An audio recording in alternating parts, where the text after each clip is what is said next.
आत्याबाई तुम्ही? अहो आत्याबाई, या वयामध्ये तुम्ही काहून परेशान होता? कुरिअरनं पाठवत जा राखी. आणि तसं बघायला गेलं तर काकू आई माहेरात गेल्यात त्याच्या, आणि आम्ही पण तिकडेच चाललो. अगं राधिका, मी राहायसाठी नाही आले ग बाई. मी तर बस दादाला राखी बांधायला आले. दादा तर घरीच असतील ना. ताई चला आतमध्ये, एकदा आईला कॉल करू ता. हा आई, आम्ही निघतच होतो आता. पण ते काकू आले आता. सांगा काय करायचंय त्यांना, सांगा. उशीर होत आहे म्हणाव, राखी ठेवा म्हणाव आणि 100 रुपये दे. बरं ठीक आहे आई. बघा वहिनी, बघितली का अशी आत्या कुठं 10 रुपयाची राखी आणली असेल, त्याच्या बदल्यात वाटत असेल 500 रुपये भेटतील. नाही ताई, आई म्हणल्या 100 रुपये दे. चला देऊन टाकू ता. बाई नको मला तुझे 100 रुपये. हे घे, याच्यात राखी आणि तुझ्यासाठी आणि राधिकासाठी साडी आहे.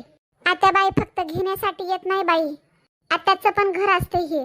आत्या याच घरात मोठी झाली. तुझ्या आधी या घरची पोरगी मीच होते. माहेर खाण्यासाठी येत नाही आत्या. राधिका, तू पण तुझ्या माहेरात चाललीस आणि तुझी सासू अगोदरच गेली आहे माहेरात. आणि बाई तुझं तर हे माहेरच आहे. बस फक्त आत्याचंच माहेर नसतं. आत्या तर रक्षाबंधनला राखी सुद्धा घेऊन येऊ शकत नाही. कधीतरी हे माझ्या आई वडिलांचं घर होतं, पण आज आत्यावर आली. काही हरकत नाही बाई, मी जी ही राखी घेऊन आले ना, हे पण तूच बांधून टाक तुझ्या बाबाला. आणि जे 100 रुपये तू देत आहेस ना मला, ते पण तूच ठेव. आत्याबाई चूक झाली. सॉरी काकू, तुम्ही माझ्या आधी या घरच्या लेक आहात.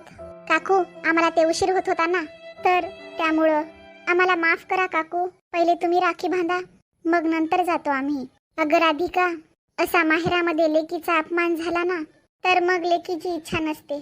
आणि मी आहे कोण तुमच्यापासून नाराज व्हायला. पण आता माझी इच्छा नाहीये बाई. राखी ठेवलेली आहे, दादा येतील तेव्हा देता येईल.